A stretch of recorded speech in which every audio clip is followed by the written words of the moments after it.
Different uses of ang in Tagalog. Let's start. The first one is ang as a focus marker. So it says here, it marks the noun that is being talked about in the sentence. So ang marks the main focus or the main topic. I'll give you an example. Ang aso ay masaya. Ang aso ay masaya. Ang aso means the dog and masaya means happy. So in this sentence, the main focus or the main topic is the dog. We are talking about the dog. We are describing it. The dog is happy, masaya. By the way, this type of sentence pattern is not commonly used in daily conversations. Tagalog speakers usually start their sentence with a verb or an adjective. For example, we will change it to masaya ang aso.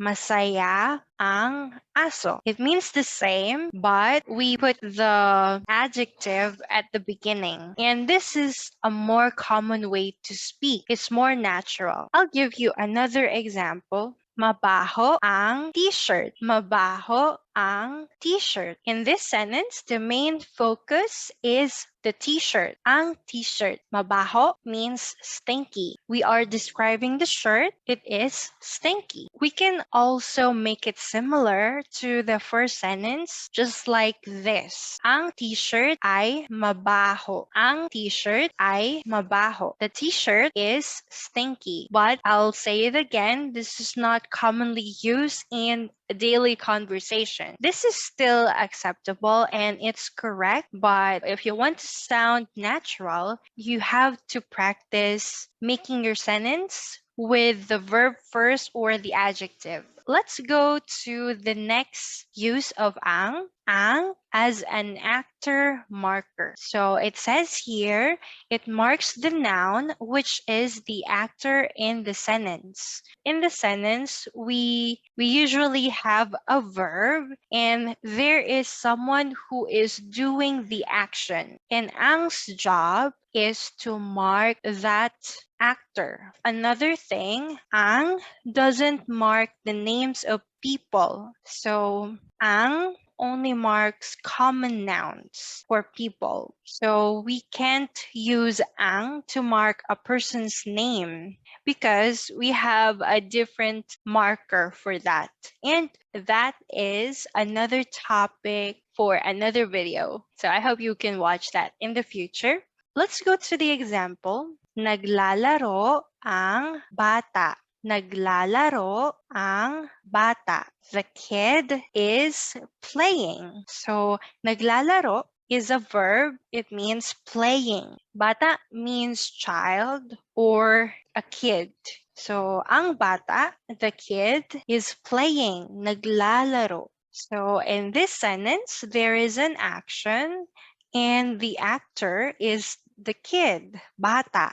Ang bata is doing the action, right? Another example, kumain ang bata ng adobo. Kumain ang bata ng adobo. The kid ate adobo. So in this sentence, we have an action again. It's kumain, ate, and the person who did the action is the kid, ang bata. So ang is marking the actor bata. Okay, let's go to the next one. Ang as the definite article the. Ang definitizes the noun that comes after it. Earlier in the previous uses of ang, we also translated ang as the. So it's similar to this. Let me give you some examples for this part. Kailangan ko ang papel. I need the paper.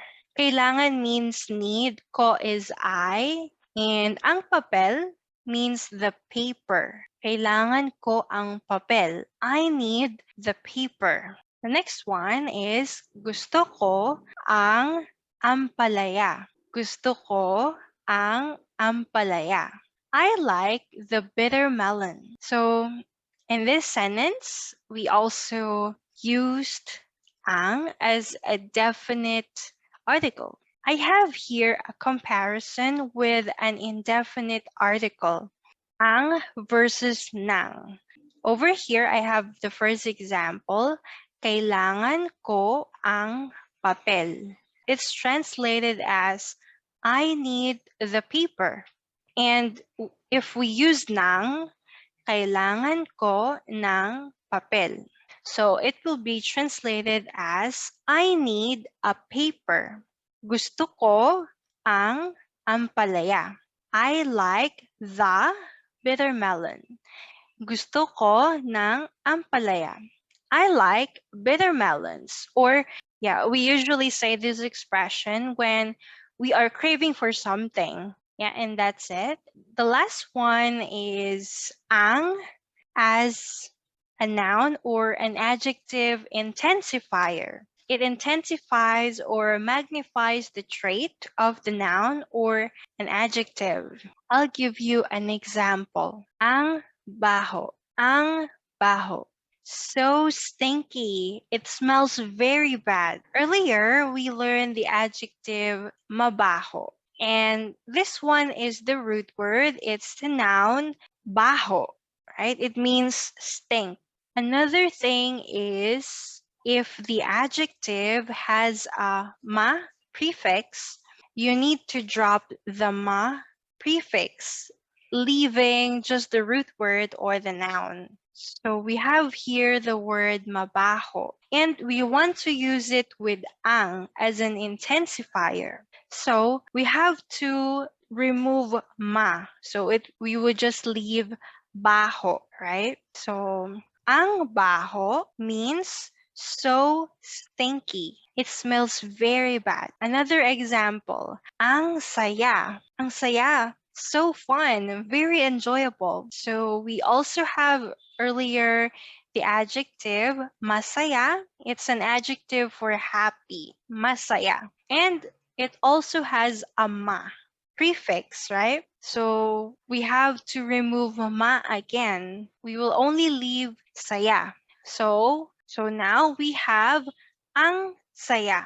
Ang saya, so fun or enjoyable, very enjoyable. So another thing, if you repeat the noun or adjective, it intensifies it more. It's more extreme. For example, ang baho-baho, extremely stinky. Another one, ang saya-saya, extremely happy. Ang saya-saya. So now we have learned different uses of ang. Now it's our quiz time. So I want you to answer while watching the video, okay? So the first part would be a multiple choice question. So let's start. Number 1, which one is not a use of ang? Letter A, it is a focus marker. Letter B, it is a noun definitizer. Letter C, it is a name marker. Letter D, it is a noun or adjective intensifier. So I'll give you 10 seconds to think. Okay, timer starts now.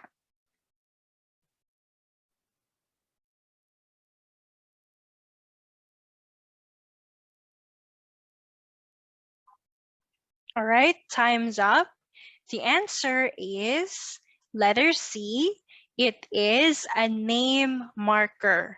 So ang is not a name marker.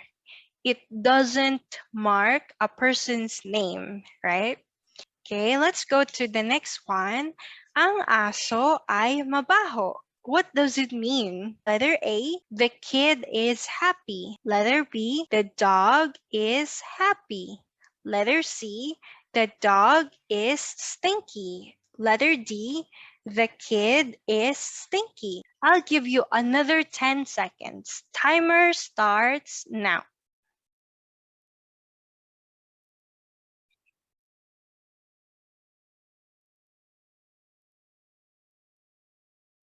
Time's up. The answer is letter C. The dog is stinky. Very good. Okay, let's go to the next one. I need the dog. What's the Tagalog translation? Letter A, kailangan ko ang bata. Letter B, kailangan ko ang baho. Letter C, kailangan ko ang aso. Letter D, kailangan ko ng bata. Okay, so I'll give you another 10 seconds. Timer starts now.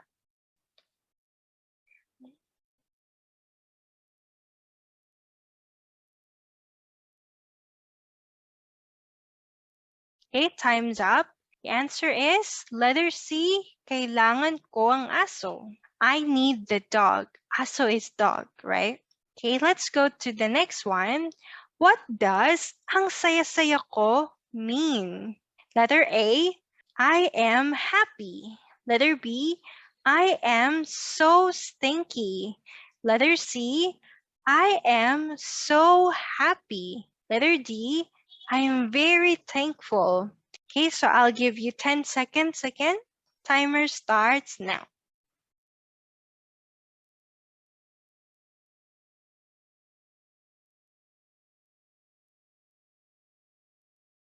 All right, time's up. The answer is letter C. I am so happy. Ang saya-saya ko. The next part is please use the words in a sentence with ang as a noun intensifier. Okay, so I have two words here. I want you to arrange this sentence using ang as an intensifier. I'll give you 10 seconds to fix this sentence, okay? Timer starts now.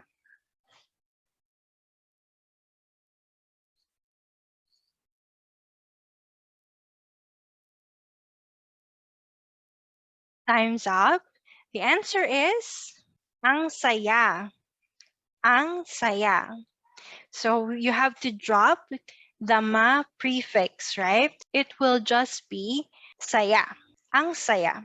Okay, let's go to the next one. So please rearrange the words in the sentence with ang as a focus marker. I'll give you time to think. Timer starts now.